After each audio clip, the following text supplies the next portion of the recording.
The 10-minute Talent Rant is live. I'm James Hornick, joined by Jeff Smith, and we are on the clock. The 10-minute Talent Rant is our ongoing series where we break down things that are broken in the talent acquisition and hiring space, maybe even pitch a solution or two. Before we dig in, all of our content can be found on talentinsights.hirewell.com. This week's episode, you ready, Jeff? I think so. Episode 79 went super nerdy this time. How high interest rates tanked recruiting. Yeah, So, yeah. I'm hanging on by the thread for you. This is your baby. So I will add salient points as necessary. Give it a shot. Give it a shot. All Okay. right. The effect of rising interest rates explained is I wrote a post on this on LinkedIn. I had to leave a lot of details out just because I ran out of character count. But long story short, in case you've been living under a rock, this has been a big driver for things in the economy, but also our industry for the past year. So interest rates have just ballooned. They've skyrocketed for the first time in forever. At the same time, hiring fell off a cliff, at least for people in our tech-centric office nerd, office dork circles and whatnot. And for the past year, especially maybe 9 months ago, there were lots of blog posts and hot takes and tweets, everyone talking about the end of zero interest rates and the end of free money and all this kind of stuff. But not a whole lot past that.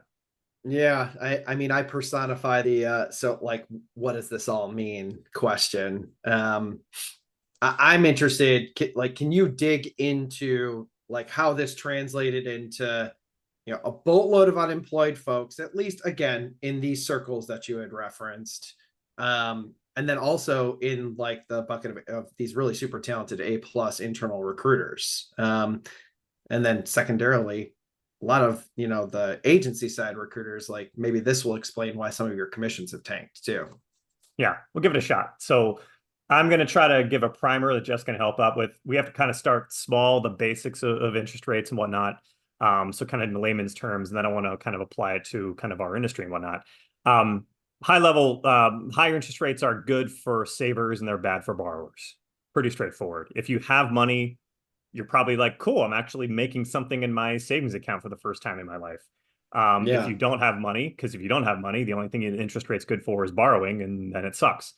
Um, people with money, they can park it in risk-free investments. Like, if you ever hear the term risk-free rates, they're talking about treasury bills. Treasury bills are the safest investment you can possibly make.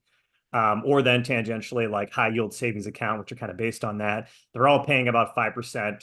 2 years ago, they're all paying nothing. Like, you could get basically nothing out of these. So for the first time ever, you're able to collect, not ever, but first time in recent history, 5% just for having money with taking no risk whatsoever. For all So it's you great. for all you Gen X millennials, like, this is what our boomer parents like went out and like they were buying bonds and stuff like Yeah, that. Like, that's what we're talking about here. exactly. Now, if you don't have money, that just means you're borrowing at higher rates. So, like mortgages, if you have a mortgage or if you're just trying to get a mortgage now, we'll talk about that more in a minute. Um, 7 to 8% last I checked, which is a kick in the teeth compared to the 2 or 3% it was just a couple of years ago. I don't know about you, but I refinanced back in 2020 and mine was like a 2.5 or something like that. So, I mean, and this we'll, is why no one's going to move from their house that has a yes. 30-year fixed at 2.5 to 3.5%. Okay, so that's basics, interest rates. If you have money, great. If you don't have money, it sucks. We'll continue on. Jeff, on the next kind of point in the building block here, if you want to take it. Yeah. So it's just this idea that rich people, they've got to put their money, somewhere.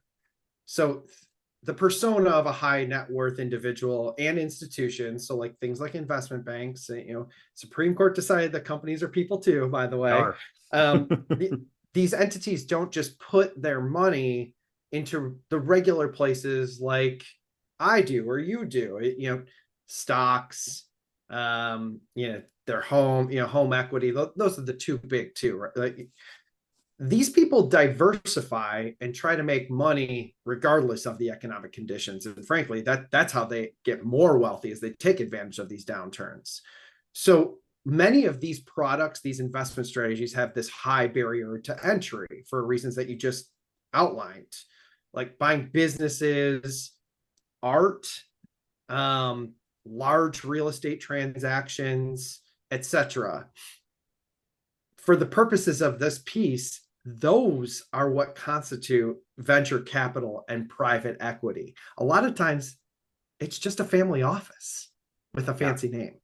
I think people misunderstand venture. It's not venture capital. It's not just one guy with a ton of cash. Like it's actually they're collecting money from investors. It's ultimately what it's happening. And it's not people like you and I. It's typically, people who are super rich and just a collection of those people putting in multiple different funds and whatnot. Anyways, um, Sure. the next thing you need a higher rate of return to justify an investment when rates aren't zero. Mm-hmm. So average, we'll take the stock market as an example. The average S&P 500 return for the past like several decades has been 8 to 10% a year, right? Now, that's a super easy call when risk-free rates are zero. You're willing to take on, like, stocks can go up and down. Everyone knows that if you just hold on to it, you'll make it to 10% per year. And when the Right. alternative is zero, it's like, great, that's easy investment. But not when risk-free is five. If you can get five, a lock stock guarantee with no volatility, eight doesn't sound nearly as good, right? It's higher, but like you're still taking some risk, whereas like you're taking no risk with five. Um, Case in point, S&P 500 in the last 2 years. Last year it was down 18%, which was huge. This year, as of last week, it was up 19%. So really it's gone like nowhere. Had you been able to park your money in a 5% investment, you'd be ahead compared to just riding the stock market the last 2 years. Unquestionably, right. Yeah. So the exact same thing applies to venture capital. So investors know they're taking moonshots. They know that most startups fail, but they're going to strike it big and strike it rich with one or two of these that actually pan out. And when risk-free rates are zero, when there's no free money, easy call alternative, like, yeah, fuck it, sure, let's throw some money at this. One of these is going to work, and I'm going to make money off it, right? But when it's 5%, like rich people, they'll still invest in startups, but not as much. And that's really what this is about. Like they're not going to throw like a large pile of cash into venture capital. They're going to throw a smaller pile of cash because they're going to use the Yep. rest of that to just collect free money because there's zero risk involved. And what's actually happened there, so year over year stats, actually, luckily, this actually came out in October. Q1 to Q3, 2023 compared to the same Q1 to Q3 in 2022, venture capital investments down 46%. I mean, you don't So you don't have to know basically half. anything about Yeah, half. It's a basically huge half. number. There's half as much investment in venture capital. And then also in terms of the number of firms, the exact same Q3 2023 versus Q3 2022. There were 2,716 deals in the third quarter, which is 31% fewer than the same quarter last year. So there's a third less companies getting invested in, and in total, it's half as much money. So they're investing in less places, and the places they are putting their money into, they're putting less cash into. Yep. So how does this all parlay into what There we we go. do? Right. Like, how does this affect recruiting? Um, Less money, i.e., less capital investments, means less hiring. Duh. Raising money means you can hire to grow. Less money inhibits that. So maybe a viewer out there is saying like, hey, Jeff, this isn't, my first rodeo as a startup. We're not spending, all of this on recruiting, like, Or there might be what's up? someone out there who works at a company that isn't a startup. And they're like, we're still struggling. We're not hiring. Or I'm applying to a firm that isn't a startup. It's not just, Exactly. yeah. So the point here is labor has its own supply and demand curve. Like the supply of workers, more or less, it's fairly fixed. And it's sort of generational, but you get what I'm saying. Hiring demand, however, it fluctuates dramatically. So when there's, for example, a ton of tech hiring and limited tech workers, it creates scarcity, the labor market swells, et cetera, et cetera. And in that scenario, every firm needs to spend more money to recruit. So you're like doubling down on the problem. The whole war for talent that just happened, this is what we're talking about. Yeah. The scarcity makes it harder. And then the entry point to that makes it more expensive. 2 years ago, Conversely, 2 years ago, people had to hire twice as many internal recruiters just to fill the exact same number of internal tech roles because it took that much more effort to find software engineers. that cost more money per transaction Yes. because the engineers were commanding more money, as were the recruiters. So when the hiring dips, companies may hire less and have an easier time doing it with less recruiting, as you said, because there's less competition. So we've worked with a ton of companies, and like clockwork, when investment came in, they needed to hire more. And it kind of became our bread and butter for this 3 to 4 year period because, to your point, money was cheap. It was easy to take that borrow, and you could grow. The problem is it definitely contributed to the problem that we have now.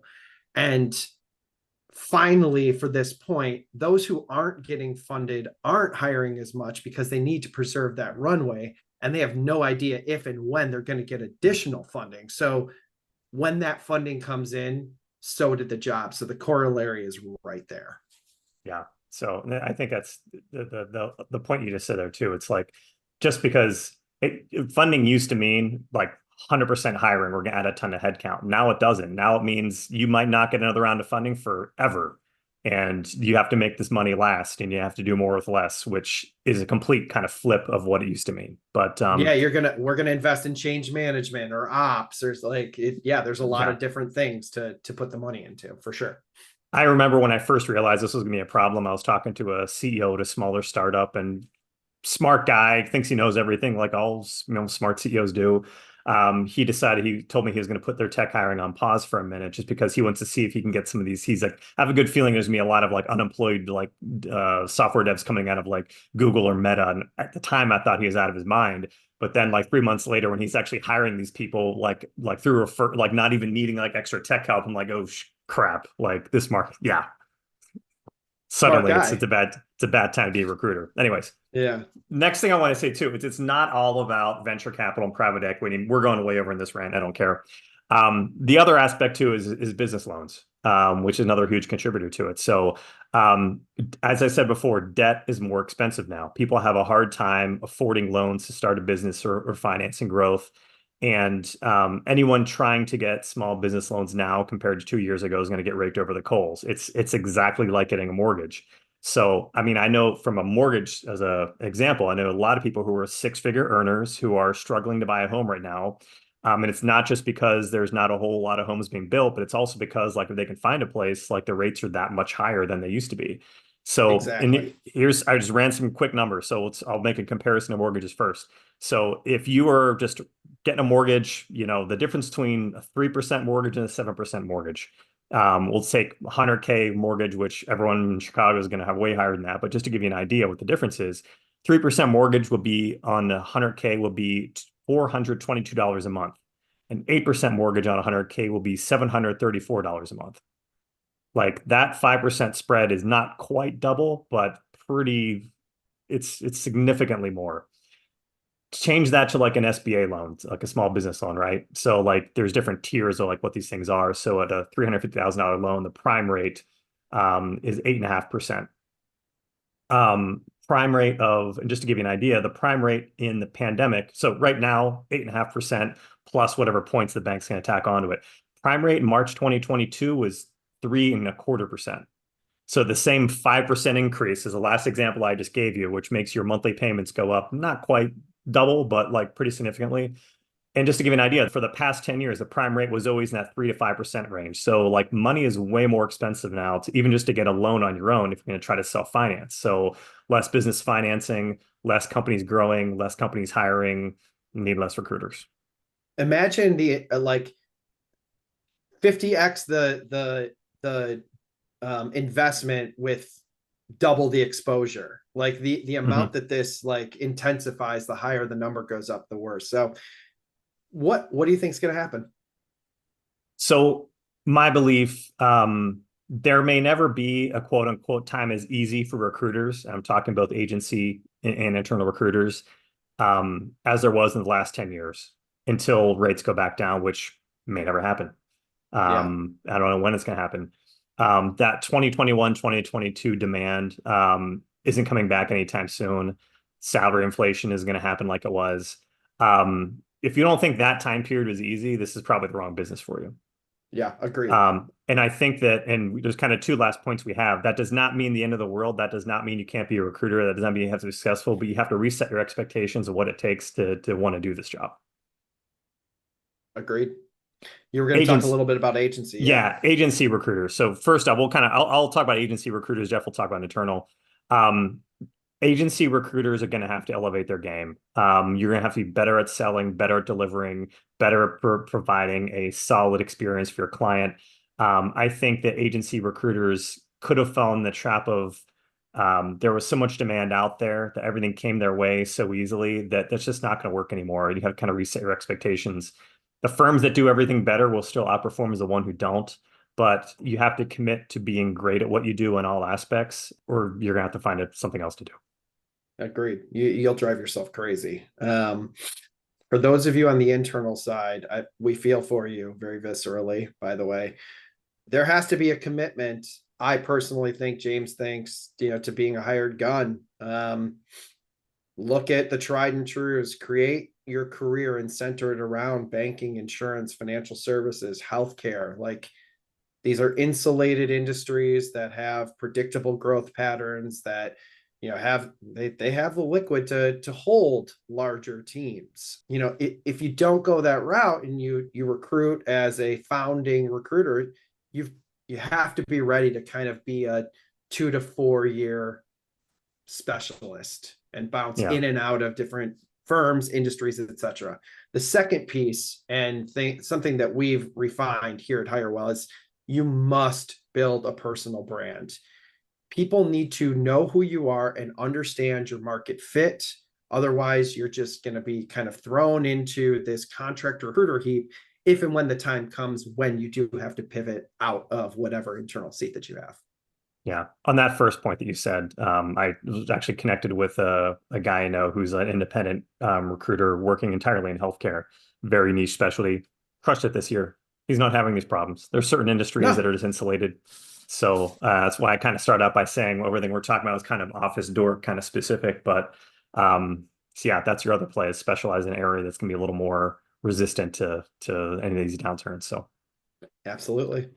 we're way over, not just short on clock. That's a wrap for this week. Thanks for tuning in to the 10-Minute Talent Rant, part of the Talent Insight series, which is always available for replay on talentinsights.hirewell.com, as well as YouTube, Apple Podcasts, Google Podcasts, Spotify, and Amazon. Jeff, thanks again as always. We broke a record today in terms of podcast length. Hey, we killed Everyone, it. I like it. everyone out there, we'll see you soon.